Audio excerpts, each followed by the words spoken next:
¿Qué tal, amigas y amigos y amigues que nos siguen por este canal? Tenemos hoy un invitado de lujo, como todos los invitados que hemos ido trayendo a este programa. Me hace sentir muy orgulloso tener con nosotros a Miguel Ángel Contreras, intelectual venezolano de dilatada trayectoria. ¿Tú tenías algo allí, Javier?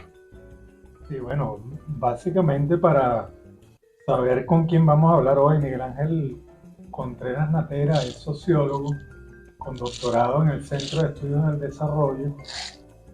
Tiene una dilatada trayectoria académica en las universidades de Argentina, Mar del Plata, de Asunción, San Martín, Buenos Aires, Massachusetts, en el Instituto de Estudios Extranjeros de Busan, China, y en Flaxo, Paraguay.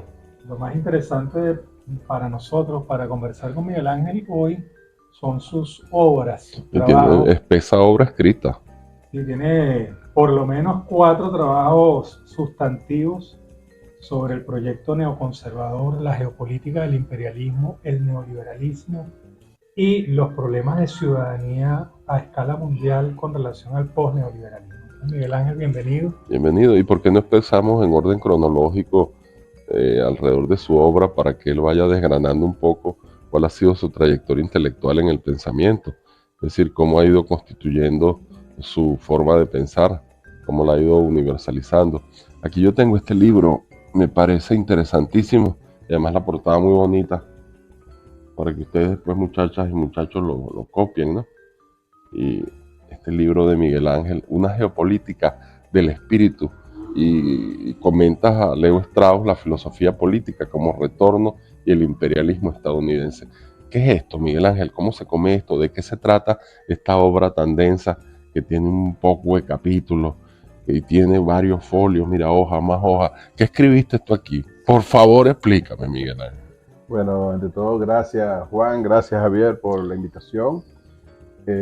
Bueno, creo que es muy importante participar de este proyecto audiovisual, político, epistemológico, porque creo que es importante interrogar de otra forma la intelectualidad y la ciudadanía venezolana. Creo que eso es lo primero que quería decir sobre el programa y dado que he visto varios programas, creo que es fundamental esas voces plurales que aparecen, que están soterradas, pero que aparecen constantemente en el programa Cruce a la Izquierda.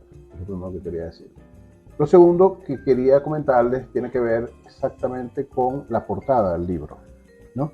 La portada del libro es una portada que tiene es la búsqueda de un concepto importante que aparece en la Biblia, ¿no? En el libro de Job de la Biblia aparecen 2 animales, el leviatán y el behemoth, ¿no? La Biblia, exactamente, el leviatán permite de una forma u otra la armonización de contradicciones, mientras que el behemoth no lo permite. El behemoth es un animal que se come y engulle todo, ¿no? Entonces yo trato de establecer la identidad entre el behemoth que aparece en la Biblia y que está recuperado sobre todo en la Escuela de Frankfurt, unos trabajos de la Escuela de Frankfurt, con el imperialismo estadounidense. Es lo primero que quería decir sobre el libro que está asociado con la portada del libro, ¿no? También, indudablemente, una de las cosas que me interesaban dentro del libro es ver que la política exterior estadounidense, que la estrategia de seguridad y defensa estadounidense es una estrategia que no está cimentada en el vacío, sino que tiene unos fundamentos. Y un poco lo que yo intento en este trabajo es explorar los fundamentos del neoconservadurismo estadounidense, que se remonta hasta un autor judío de origen alemán estadounidense llamado Leo Strauss. Entiendo. Fíjate, Miguel Ángel, tú citaste un poco Además, Miguel Ángel está recientemente dando unos talleres, creo que en el CELAR, sobre la escuela de Frankfurt, Sí. si no me equivoco. Uno de los autores menos citados de la escuela de Frankfurt es Frank Neumann, que escribió un trabajo que tú citas ahora. Exacto. Sobre Behemoth. que tiene que ver mucho con la estructura ideológica y política del movimiento nazi y del régimen nazi, del totalitarismo nazi. Y llama mucho la atención que hayas trabajado a Leo Strauss y cómo Estados Unidos interiorizó en su geopolítica parte del legado nazi. Claramente. Y cómo lo resignificó, a pesar de que la imagen que tenemos de Estados Unidos es de ser un país liberal, entre comillas, que defiende los derechos humanos, la democracia. Tú en este texto haces todo un análisis de cómo los fundamentos de la geopolítica y la política exterior norteamericana tienen también influencias nazis y recuperan el legado de Carl Schmitt y nociones bastante polémicas de la política como la relación amigo-enemigo. Entonces, si nos puedes comentar un poco esto del neoconservadurismo, a pesar de esa proyección, vamos a decir, propagandística de Estados Unidos de ser el paraíso de las libertades fundamentales. Y se venden como liberales, además. El Estado profundo es neoconservador. Es neoconservador. Entonces, para que nos hable un poquito del realismo geopolítico norteamericano. Sí, un poco, cuando uno, digamos, intenta situarse en la década de los 30 y de los 40, una década, son entre los 20, los 30 y los 40 del siglo XX, son décadas esenciales porque en ese momento se estaba discutiendo sobre el sentido del mundo, ¿no? Y coexistían el nazismo, coexistía el liberalismo, coexistían las estrategias socialistas y el comunismo, o sea, coexistían conflictivamente cada una de ellas, ¿no? Las respuestas que cada uno de los movimientos intelectuales de esa época intentaban, no, eran respuestas que podríamos decir que eran dialécticas, están pensadas pensando en la estrategia del otro. No están pensadas en sí mismas, sino están pensadas pensando en la estrategia del otro. Y una de las cosas que me parece a mí bien importante es tratar de ver la trayectoria que va entre la década de los 20 y la década de los 30, de cómo el desencanto alemán fue produciendo, en cierto modo, este conjunto de, digamos, promoviendo y fortaleciendo como estas interpretaciones sobre el mundo. Y aquí aparece un autor como Leo Strauss, que es interesante en dos sentidos. Primero sigue en la senda de Martin Heidegger, y seguir en la senda de Martin Heidegger significaba volver el retorno a lo originario. Ese es el punto más importante, el retorno a lo originario. Y la segunda es que se conecta directamente con la obra de Carl Schmitt, y al conectarse con la obra de Carl Schmitt se conecta con las distinciones que establece Carl Schmitt, amigo-enemigos, la dictadura, todos estos elementos.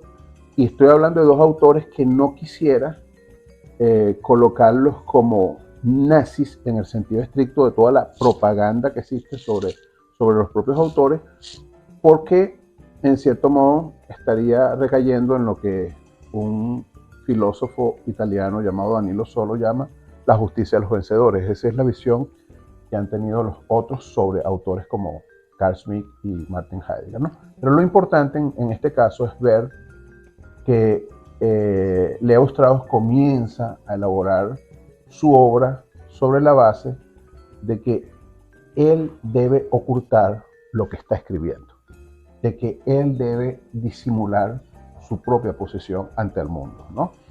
Y escribe un texto en la década de los 30 llamado Persecución y el arte de escribir.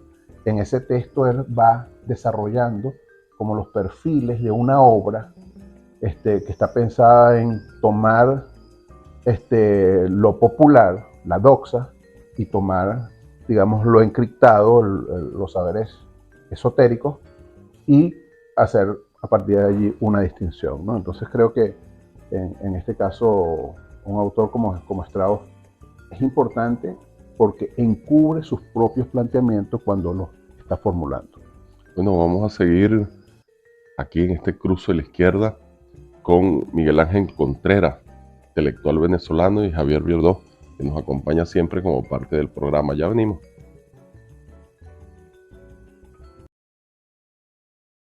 Seguros Constitución, 34 años innovando en seguros. Seguro Constitución, 34 años en el top 10 de las mejores aseguradoras de Venezuela. Seca Consultores, compañía anónima, 28 años, número 1 en bancos y seguros. Seca Consultores, compañía anónima, el mejor aliado de su marca para crecer. Asistanet es asistencia médica primaria. Asistanet con consultas médicas por especialidades y exámenes paraclínicos de otro nivel. Asistanet es asistencia médica primaria. Asistanet con consultas médicas por especialidades y exámenes paraclínicos de otro nivel. DentalNet, cuida tu salud bucal. DentalNet, para una sonrisa sana. Consulpagos, te ofrecemos la solución de pago para tus servicios, tu tienda o tu empresa. Con Consulpagos, lleva tu negocio al siguiente nivel. Net Asistencia, 24 horas a tu servicio. Las grúas de Net Asistencia te acompañan y te asisten cuando más lo necesitas. Net Asistencia, un servicio de grúa de Seguro Constitución que viene con tu póliza Consti Auto. Farmacia Botimarque, ahora es más fácil la farmacia en tu casa. Tú compras tus medicamentos por teléfono y el Delivery Express de Botimarque te lo lleva hasta tu casa. Somos infocifrastv.com, la noticia al instante. Somos opinión de lujo a través de todas las redes sociales, 24 horas, 365 días al año.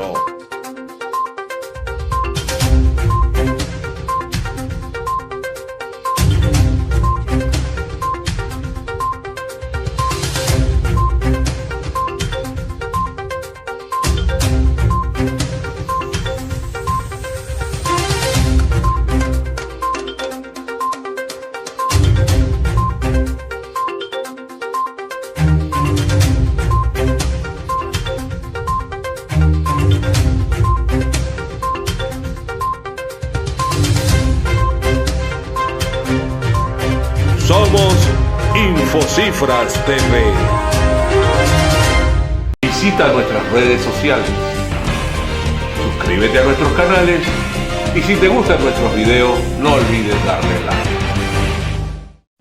Miguel Ángel, nosotros tuvimos la fortuna de haber recibido clases con Edgardo Lander en la Escuela de Sociología, y uno de los textos más cortos, pero también sustantivos de Edgardo, se llamaba El proyecto neoconservador neoliberal y su efecto, sus impactos para América Latina. Tienes un libro también que se llama Crítica a la razón neoliberal. ¿Cuáles serían las consecuencias para nosotros desde América Latina para entender esto de la relación neoconservadurismo-neoliberalismo a la luz de lo que está sucediendo en estos últimos 30 años? Sí, bueno, primeramente es como agradecer la pregunta, Javier. Y agradecer la pregunta tiene que ver con el hecho de agradecer las influencias que hemos tenido, en este caso. Influencias de Edgardo, de Rigoberto, que son dos referencias importantes para la sociología latinoamericana y la sociología venezolana. Claramente, una de las cosas que comienza a ocurrir en América Latina es que cuando nosotros nos situamos más o menos en 1973, y digo por qué el 11 de septiembre de 1973, porque ahí aparece el golpe de Estado contra Salvador Allende, ¿no? Y ese es el primer experimento global de lo que yo llamo neoliberalismo disciplinario, ¿no? En América Latina aparece el neoliberalismo disciplinario, y ese neoliberalismo disciplinario implicaba, entre otras cosas, la adopción de políticas económicas de corte neoclásico o neoliberal con un modelo represivo policial por el otro lado. Entonces el neoliberalismo disciplinario combina estas dos dimensiones, ¿no? ¿Qué es lo que comienza a ocurrir como ese neoliberalismo disciplinario se disemina en América Latina a través de golpes de Estado en la década de los 70, pero se resignifica en la década de los 80 con las políticas de ajuste estructural, ¿no?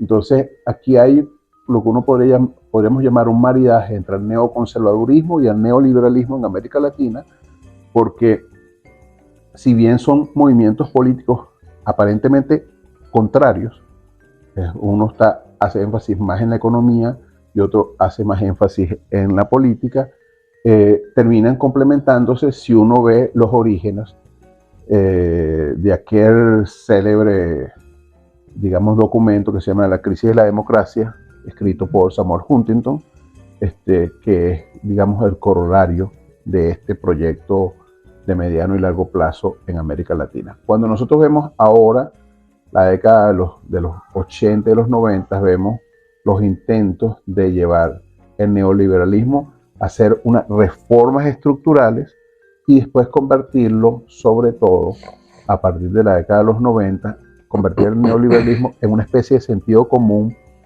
con lo que yo llamo el postliberalismo, ¿no? Es decir, que el neoliberalismo se convierte en postliberalismo, y esa ha sido la tendencia que en cierto modo se ha reconfigurado en América Latina desde los 90 en adelante. La idea de no ya como neoliberalismo, sino como postliberalismo. Ahora, una pregunta que te voy a hacer a ti, porque esta es una pregunta para los dos. Caramba. ¿Tú recuerdas los años 80 y 90? Y tú que fuiste parte del movimiento bolivariano originario, cuando estaba en discusión esto del árbol de las tres raíces y la lucha antineoliberal, ese clima ideológico, el debate modernidad-posmodernidad, ¿qué recuerdas tú como líder y referente estudiantil de ese momento ideológico para que las nuevas generaciones entiendan cuál era el impacto del neoliberalismo sobre la vida cotidiana? En primer lugar, mucha confusión. Era el momento también de la caída del muro de Berlín. Era también el momento de la derrota, de la resaca de las últimas izquierdas radicales en el mundo. Y era el comienzo, el nacimiento de los primeros movimientos neonazis en Europa, que hoy se han exacerbado y están presentes en toda la geografía europea. De modo pues que era un momento de búsqueda de identidad, y esa búsqueda de identidad iba de la mano de la afirmación nacionalista, de un nuevo nacionalismo que se inclinaba como referente antineoliberal. Y surgieron movimientos como aquel movimiento del que yo formé parte, el movimiento 80 a nivel estudiantil, que tenía réplicas en el resto de las universidades del país y que tenía su réplica también y su contestación al interior de la Fuerza Armada, porque aquel movimiento de Chávez y de otros militares que después terminaron siendo protagonistas del 4 de febrero, yo creo que también era parte de esa búsqueda, de ese sacudimiento que se produjo a finales de la década de los 80, que trajo como consecuencia la caída del muro de Berlín. Eso significó mucho para nosotros, como significó para una generación anterior Allende, ¿no? Y la caída del presidente Allende, el Plan Cóndor y todo lo que significó el quiebre del proyecto liberal en América Latina en términos políticos para imponer gobiernos autoritarios con un barniz de democracia representativa. De modo que sí, por supuesto que había un sacudimiento, había un malestar en la cultura, había un momento de quiebre. Y esto me lleva a una pregunta, ¿no? ¿Es la razón que produce monstruos? ¿El sueño es la razón que produce monstruos? ¿O es la crisis de la modernidad? ¿Es la posmodernidad como estado permanente de zozobra, de rupturas? ¿Es un largo periodo o hay una continuidad entre el proyecto de la ilustración, digamos, ¿no? El proyecto moderno y los tiempos que corren? ¿Hay continuidad o estamos viviendo un momento de agotamiento, de quiebre y de ruptura?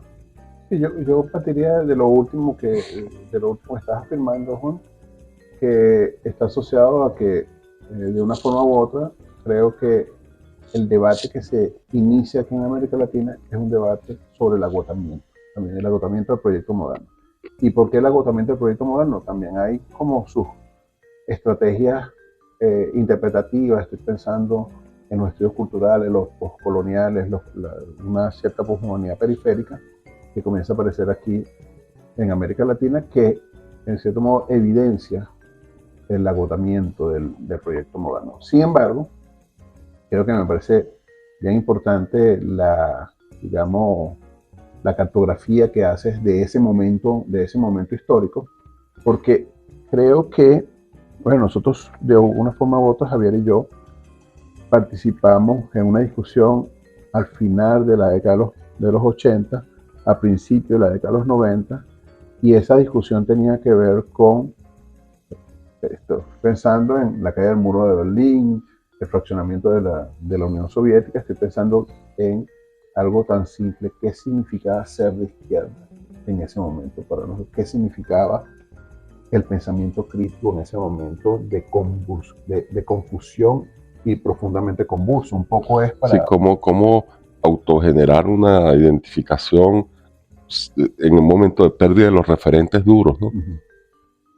Un momento, hablaba el maestro Rigoberto, de que, citando con una frase de Marx en un título de un libro, cuando todos los sólidos se desvanecen en el aire, ¿no? Todos los sólidos, todas las creencias y certezas que teníamos se vienen abajo por el caño de pronto. Sí, es una frase maravillosa, verdaderamente. Y creo que el tema, yo estoy pensando ahora en términos obviamente autobiográficos, finales en el caso del año 89, está Miguel Rodríguez como presidente, como ministro de Codiplan, que era Codiplan en aquel momento, y Emeterio Gómez, que, debo decirlo, fue un ejemplar, fue un intelectual ejemplar. Lo digo es porque Emeterio participó de mi tesis, como jurado de mi tesis doctoral, y fue extremadamente honesto en su posición. A eso me refiero en el caso de Emeterio. Pero en este caso, Emeterio, en finales de los 90, escribió un libro que decía: ¿qué vamos a hacer nosotros en Venezuela? Con realismo mágico nosotros no vamos a intercambiar nada. Es decir, el realismo mágico es algo que debe desaparecer y debe aparecer con fuerza la racionalidad tecnoinstrumental lockeana, o sea, porque Emeterio está pensando exactamente en el desarrollo de la racionalidad en Inglaterra. Entonces está pensando en Locke, en Hume, en cada uno de estos autores, ¿no? Entonces, claro, es un momento convulso, pero simultáneamente es un momento en donde uno se coloca en el lugar que dice de manera crítica: es aquello que no se parece a mí. Digamos, para decirlo en términos bastante simples, eso creo que no se parece a mí. Seguros Constitución, 34 años innovando en seguros. Seguro Constitución, 34 años en el top 10 de las mejores aseguradoras de Venezuela. Seca Consultores, compañía anónima, 28 años, número 1 en bancos y seguros. Seca Consultores, compañía anónima, el mejor aliado de su marca para crecer. Asistanet es asistencia médica primaria. Asistanet, con consultas médicas por especialidades y exámenes paraclínicos de otro nivel. Asistanet es asistencia médica primaria. Asistanet, con consultas médicas por especialidades y exámenes paraclínicos de otro nivel. DentalNet, cuida tu salud bucal. DentalNet, para una sonrisa sana. Consulpagos, te ofrecemos la solución de pago para tus servicios, tu tienda o tu empresa. Con Consulpagos, lleva tu negocio al siguiente nivel. Net Asistencia, 24 horas a tu servicio. Las grúas de Net Asistencia te acompañan y te asisten cuando más lo necesitas. Net Asistencia, un servicio de grúa de Seguro Constitución que viene con tu póliza Costi Auto. Farmacia Botimarque, ahora es más fácil la farmacia en tu casa. Tú compras tus medicamentos por teléfono y el Delivery Express de Botimarque te lo lleva hasta tu casa. Somos infocifrastv.com, la noticia al instante. Somos opinión de lujo a través de todas las redes sociales, 24 horas, 365 días al año.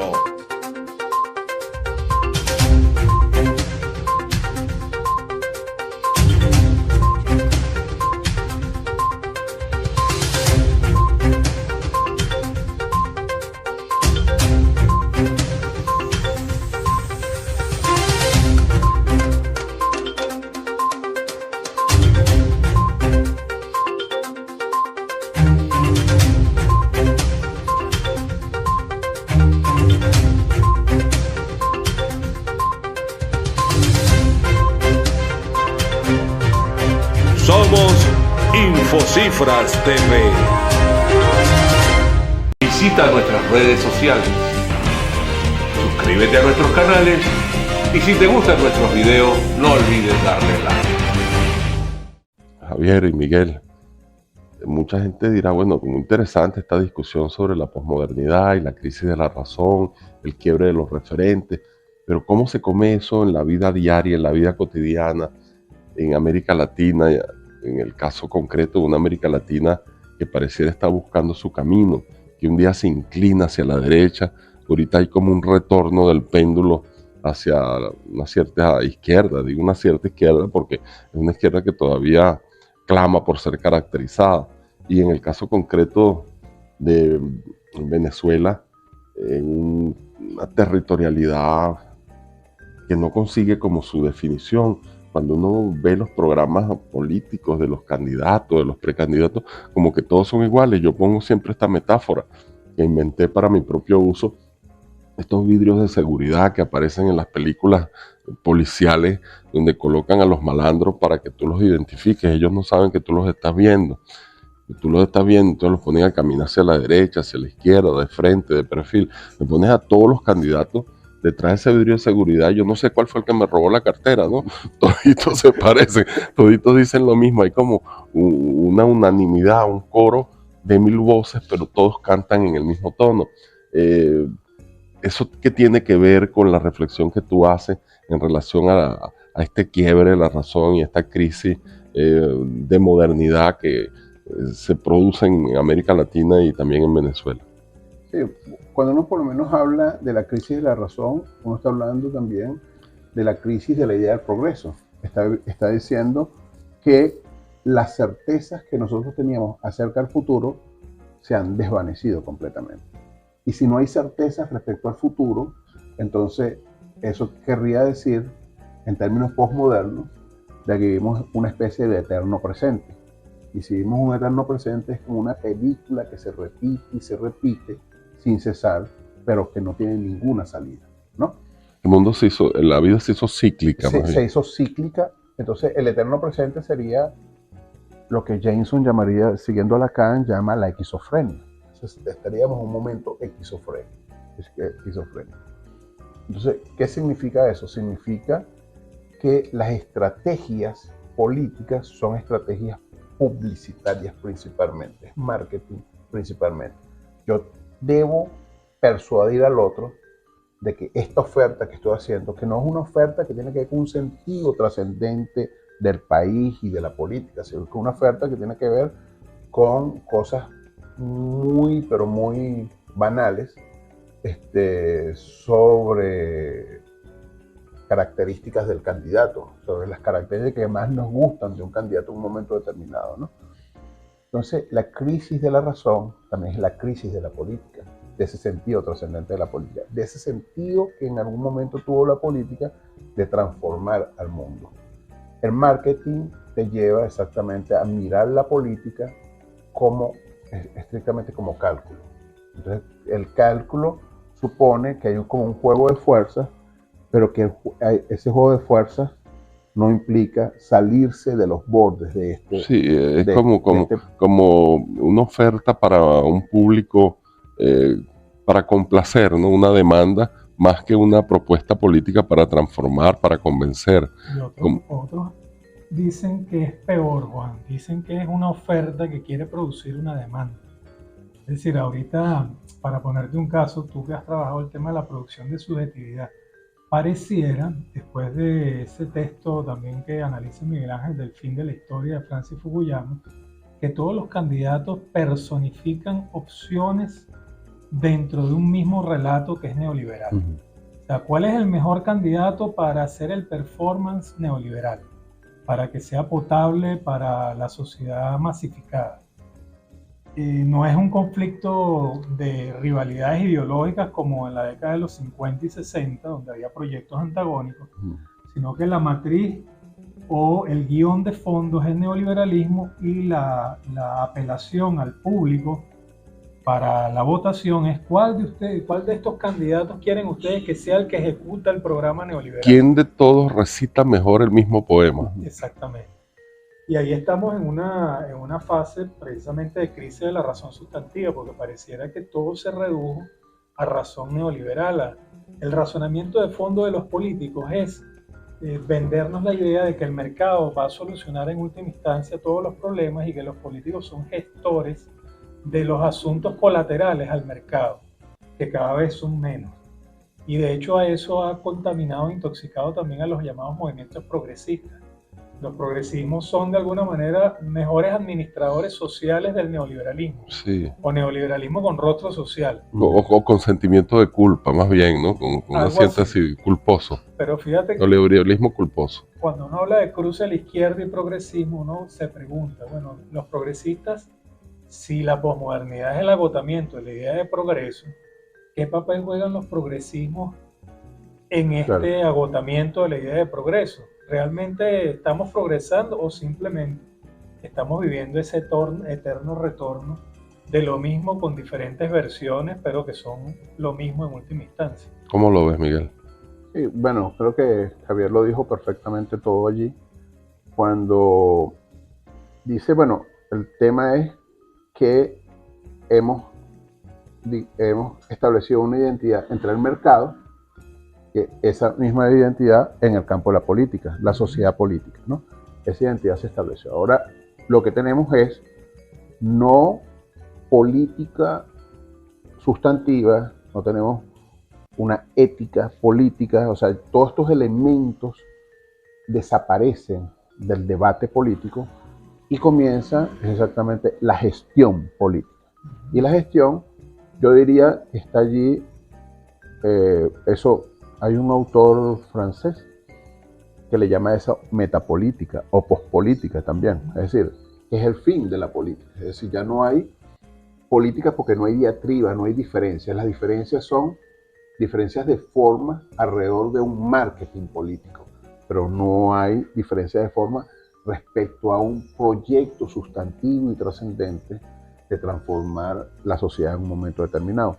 Ese impulso transformador es un impulso que se ha desvitalizado, ¿no? ¿Tú crees, por ejemplo, Miguel Ángel, hablando de Chávez un poco en ese contexto, Chávez siempre fue asociado a una suerte de barbarie, ¿no? Como el retorno de los salvajes o la barbarie porque ponían en riesgo y peligro ese consenso instrumental alrededor de los valores de mercado y la democracia procedimental? Y cuando Chávez comenzó a reactivar esos significantes maestros de la política sustantiva, de nuevo el socialismo, el capitalismo, la lucha contra poder popular, la el poder participación popular, eran de alguna manera terminología que para la razón neoliberal debía desaparecer. Es decir, había un cambio de vocabulario, el léxico político también.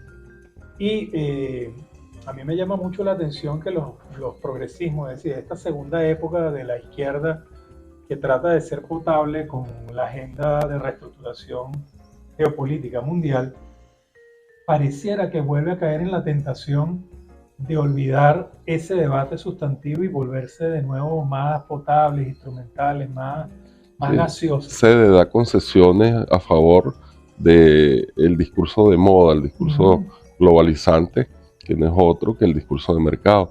Yo quisiera complementar esa pregunta con otra, ¿no? Para hacerte más complicada la respuesta.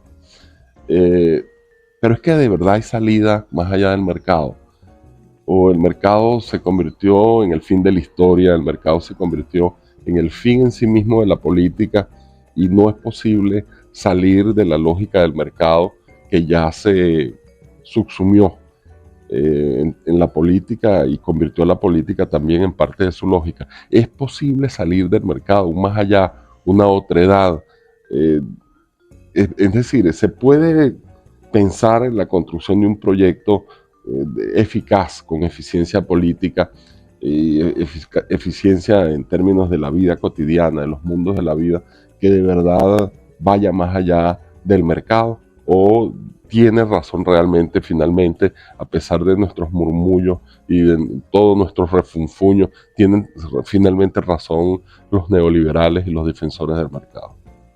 Bueno, voy a comenzar con lo que decía Javier del presidente Chávez en su momento. Pero vamos en lo que regresemos, para que tengas chance de explayarte.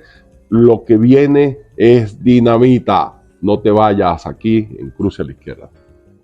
Seguros Constitución, 34 años innovando en seguros. Seguro Constitución, 34 años en el top 10 de las mejores aseguradoras de Venezuela. Seca Consultores, compañía anónima, 28 años, número 1 en bancos y seguros. Seca Consultores, compañía anónima, el mejor aliado de su marca para crecer.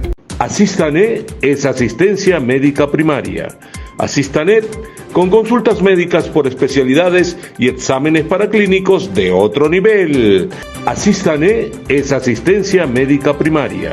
Asistanet con consultas médicas por especialidades y exámenes paraclínicos de otro nivel.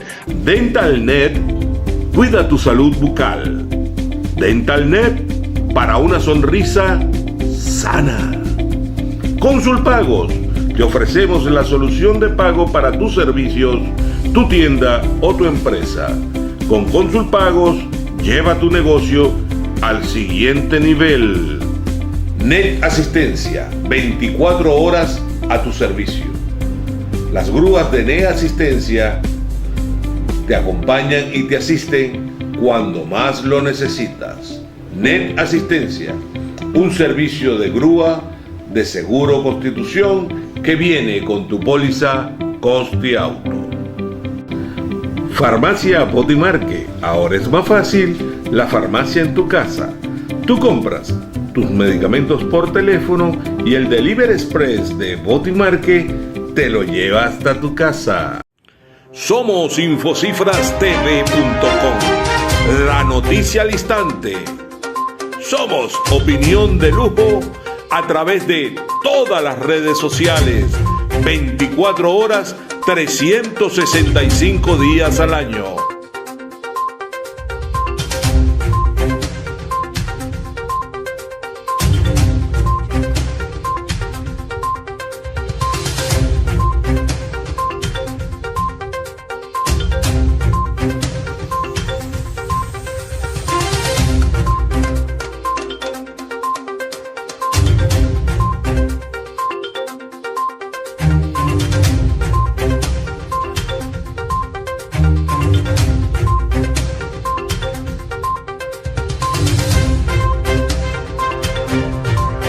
Somos Infocifras TV.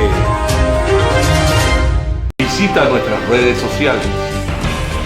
Suscríbete a nuestros canales y si te gustan nuestros videos, no olvides darle like. Bueno, seguimos, Miguel Ángel. Quedaron unas preguntas pendientes. ¿Qué respondes tú a la tesis de que el mercado prácticamente ha colonizado y prácticamente desechado la idea de alternativas, que hay alternativas al mercado, alternativas al neoliberalismo? En este juego de poder, el mercado termina teniendo siempre la razón. Sí, un poco te diría que estaría de acuerdo que en este momento las fuerzas fácticas, ¿no? En términos fácticos, el mercado ha logrado imponerse y los grandes poderes han logrado imponer su lógica, ¿no? Eso quiere decir que la lucha que existe es una lucha intracapitalista, no buscando alternativas al capitalismo, ¿no? la lucha por lo menos en este momento entre el combustible fósil y los combustibles alternativos. Podríamos decir que ahí está la lucha intracapitalista fundamental. Esa lucha, en cierto modo, tiene un diagrama del mundo, de las regiones del mundo, donde va a buscar, donde estén las materias primas necesarias, va a explotar y allí va a crear las situaciones de violencia y caos que son propias de la lógica del capital, ¿no? Creo que por allí, en esos intersticios, y nosotros en América Latina, podríamos explorar alternativas en esa dirección a la lógica del mercado. Pero en términos fácticos, en este momento, te diría que no hay alternativa. Es decir, cuando digo que no hay alternativa, no me estoy refiriendo a que no pueda surgir una alternativa, sino que en términos fácticos, hoy las fuerzas del capital han logrado imponer un consenso tácito sobre el mundo. Y quienes, de alguna manera u otra, han intentado violentar ese consenso, han sido cuidadosamente diseccionados, cuidadosamente expulsados, cuidadosamente cercados, ¿no? Entonces, creo que en esos términos, la lógica del mercado es una lógica que enmudece cualquier posibilidad de pensar alternativa. Pero esto necesariamente pudiéramos decir que hay también una refeudalización de la sociedad, de las sociedades globales. ¿Qué significa una refeudalización de las sociedades globales? Significa que si bien existe una lógica que engloba completamente el sistema histórico capitalista, también hay en distintos espacios las luchas por los derechos básicos. Y esa lucha por los derechos básicos es la lucha que sostendría la posibilidad de pensar alternativas. Y creo que allí estaría de nuevo el tema del racismo, el tema de la desigualdad, el tema de la exclusión. Son temas que hoy tienen más sentido. Las luchas contra estas taras tienen hoy más sentido que nunca. Fíjate, me hiciste recordar con esa reflexión una posición de Bertolt Brecht con relación al teatro, pero que se puede trasladar vía representación a la política. La política también es representación y escenificación. Decía Bertolt Brecht que el participante de la obra de teatro tenía como un dilema entre la identificación y el distanciamiento. Y Brecht proponía el distanciamiento como una mirada crítica de lo que estaba sucediendo en la obra para generar precisamente conciencia crítica. Hay como etapas de identificación donde la gente supone que lo fáctico es lo único existente y posible, y hay momentos de distanciamiento donde la gente explora alternativas, es decir, busca negatividades, antagonismos, contradicciones, fisuras, y va oteando por allí la posibilidad de otros mundos posibles que en este momento no están presentes, pero que pueden desarrollarse, sea acumulación de fuerza. Pareciera que estamos en un momento de repliegue de nuevo del movimiento popular en el mundo, y que ese momento de entusiasmo y de ofensiva tiene como unos momentos de clímax, y hay un momento de reflujo, y después pareciera que vuelve otro momento de entusiasmo. Te preguntaría fundamentalmente por la relación entre el pensamiento crítico y el distanciamiento, de lo que es obvio, de lo que es fáctico, de lo que llamaba un señor muy, vamos a decir, estigmatizado por la izquierda mundial, Trotsky, llamaba el hecho consumado. Es decir, quien se arrodilla o quien se somete al hecho consumado pareciera que no tiene posibilidad de plantearse otro porvenir. Entonces, frente al neoliberalismo y la agenda neoconservadora, ¿cuáles serían? Por cierto, muchos neoconservadores eran trotskistas. Claro, fueron casi todos los neoconservadores. Trotskistas pesimistas que abandonaron ese trotskismo y se volvieron neoconservadores.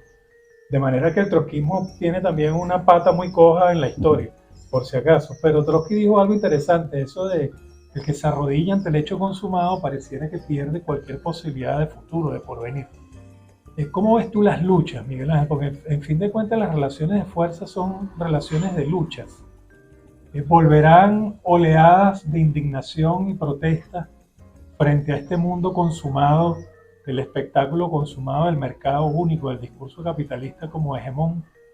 Yo creo que en parte uno podría decir, los medios logran construir un consenso, los medios, las redes, las distintas formas hoy de llevar la comunicación a todo el sistema histórico capitalista, construyen un consenso sobre el mundo, un consenso que digamos, excluye cualquier posibilidad de pensar alternativa. Sería como lo primero. Pero ese consenso sobre el mundo es también un consenso sobre las cosas que debe hacer invisible, sobre aquellas cosas que no se pueden ver. Pero esas cosas que están ocurriendo. Las cosas que no se pueden ver y están ocurriendo quiere decir que hay luchas, hay protestas, hay movimientos con fortalezas que esos movimientos, en cierto modo, nos hacen, decía un autor que no recuerdo el nombre en este momento, dice que decía que la segunda década del siglo XXI es una década donde hay un cierto resurgir de nuevo de las relaciones capital-trabajo, del conflicto capital-trabajo. Eso quiere decir que todo el debate que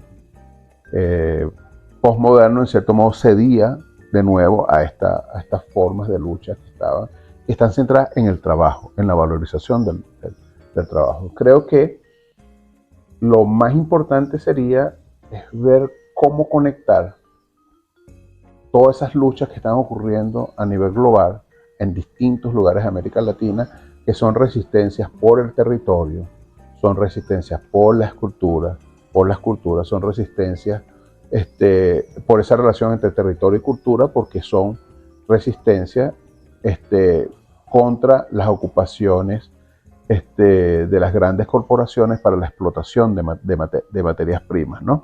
Entonces, por ese intento de excluir y de expulsar poblaciones de sus lugares de origen y convertirlos y proletarizarlos de alguna forma, ¿no?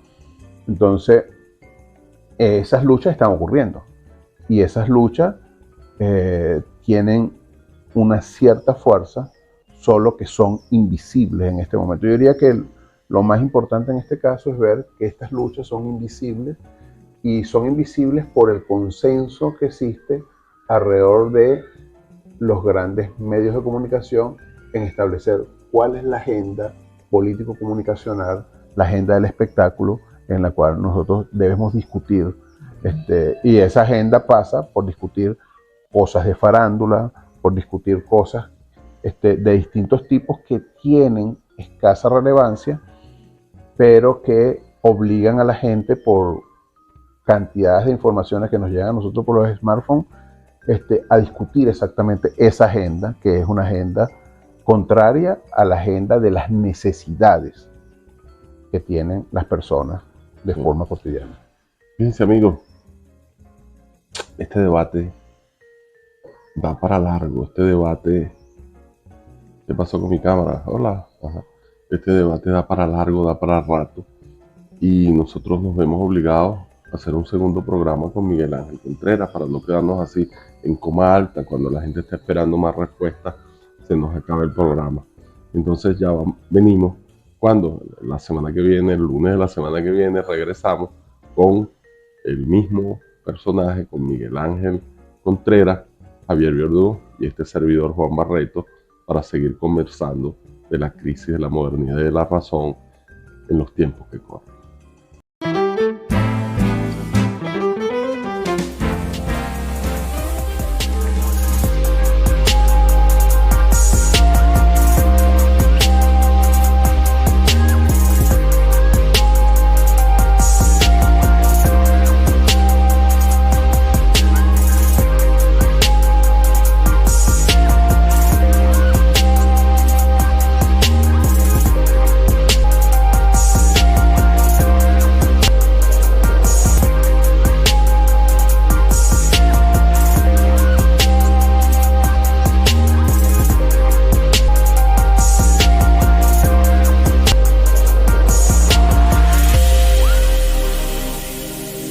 Seguros Constitución, 34 años innovando en seguros. Seguro Constitución, 34 años en el top 10 de las mejores aseguradoras de Venezuela. Seca Consultores, compañía anónima, 28 años, número 1 en bancos y seguros. Seca Consultores, compañía anónima, el mejor aliado de su marca para crecer. Asistanet es asistencia médica primaria. Asistanet con consultas médicas por especialidades y exámenes paraclínicos de otro nivel. Asistanet es asistencia médica primaria. Asistanet con consultas médicas por especialidades y exámenes paraclínicos de otro nivel. DentalNet cuida tu salud bucal. DentalNet para una sonrisa sana. Consulpagos, te ofrecemos la solución de pago para tus servicios, tu tienda o tu empresa. Con Consulpagos, lleva tu negocio al siguiente nivel. Net Asistencia, 24 horas a tu servicio. Las grúas de Net Asistencia te acompañan y te asisten cuando más lo necesitas. Net Asistencia, un servicio de grúa de Seguro Constitución que viene con tu póliza Costi Auto. Farmacia Botimarque, ahora es más fácil la farmacia en tu casa. Tú compras tus medicamentos por teléfono y el Delivery Express de Botimarque te lo lleva hasta tu casa. Somos infocifrastv.com, la noticia al instante. Somos opinión de lujo a través de todas las redes sociales, 24 horas, 365 días al año.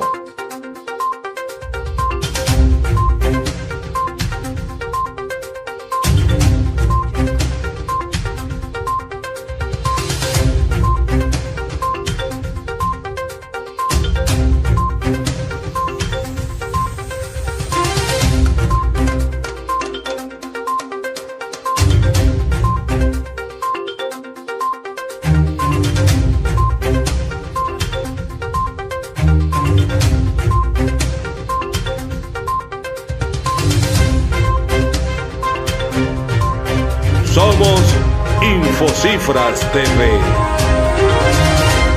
Visita nuestras redes sociales. Suscríbete a nuestros canales y si te gustan nuestros videos, no olvides darle like.